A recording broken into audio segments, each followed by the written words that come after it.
মোটামুটি 23-24 সালের ভুক্তভোগী।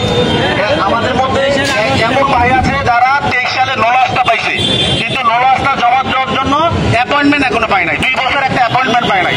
একটা অ্যাপয়েন্টমেন্ট যদি 2 বছরে না পায়, সে ভিসা কয় বছরে পাবে? আর আমাদের বিষয়টা হচ্ছে আমরা অ্যাপয়েন্টমেন্ট পেয়ে 23 সালে জমা করেছি, কিন্তু আমাদেরটা এখনো খবর নাই। অথচ 25 সালে যারা নতুন নলাস্তা পাইতেছে তাদেরকে 1 সপ্তাহ অথবা 10 দিন 15 দিনের মধ্যে ভিসা দিয়ে দিচ্ছে। কিন্তু নিয়ম তো ছিল আমরা যারা আগে জমা দিয়েছি, যেহেতু তাদের কর্মী দরকার, তাহলে আমরা যারা আগে জমা দিয়েছি প্রায়োরিটিটা আমাদের আগে পাওয়ার কথা, কিন্তু ওনারা আমাদেরকে রেখে 25 সালে যারা নলাস্তা পাচ্ছে তাদেরকে ভিসা দিচ্ছে। এটা খুবই অমানবিক কাজ। আমরা চাচ্ছি আমরা যারা 23-24 সালে জমা দিচ্ছি আমাদেরগুলো অগ্রাধিকার ভিত্তিতে খুব দ্রুত নিষ্পত্তি করতে হবে এবং একটা নির্দিষ্ট টাইম দিতে হবে যে এই টাইমের ভিতরে সকল ওয়ার্ক পারমিট যেগুলো 23-24 সালে আটকে আছে এইগুলো নিষ্পত্তি করবে। আর যারা অ্যাপয়েন্টমেন্ট প্রবলেম আছে তাদেরকেও একটা নির্দিষ্ট টাইম দিতে হবে যে এই টাইমের ভিতরে সকল অ্যাপয়েন্টমেন্ট সমস্যা সমাধান করবে। আমাদের মধ্যে অনেক ফ্যামিলি ভিসা আছে যারা এখনো 23-24 সালের ফ্যামিলি ভিসা পায় নাই।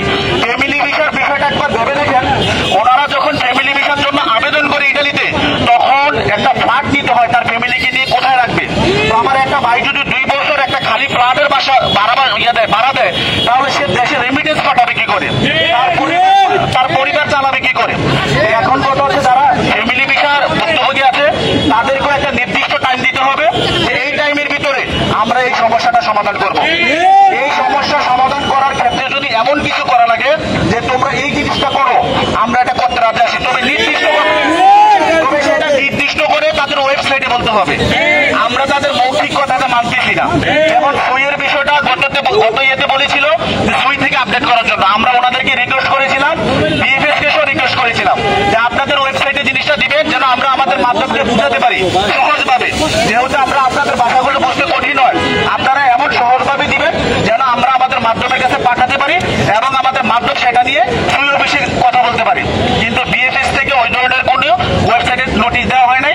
এম্বাসি থেকে একটা নোটিশ দেওয়া হয়েছে, কিন্তু আমাদের যে আমরা যে জিনিসটা আশা করেছিলাম যেরকম হওয়ার কথা, আমাদেরকে যেভাবে কমিটমেন্ট দিয়েছিল সেই অনুসারে সেই নোটিশটা হয় নাই।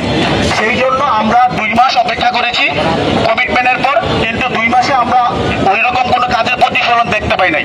কিছু ভিসা দিচ্ছে, এই হারে যদি ভিসা দেয় আমরা যে পরিমাণ ভুক্তভোগী আছি 3-4 বছর পার হয়ে যাবে, আমাদের ভোগান্তি শেষ হবে না। আমরা যদি একটা ভিসার জন্য 2 থেকে 3 বছর ভোগান্তির শিকার হই, আমাদের সাথে সাথে তো আমাদের পরিবারগুলো ভোগান্তির মধ্যে আছে। একটা ভুক্তভোগী যদি অ্যাপয়েন্টমেন্টের জন্য 1.5 বছর অপেক্ষা করা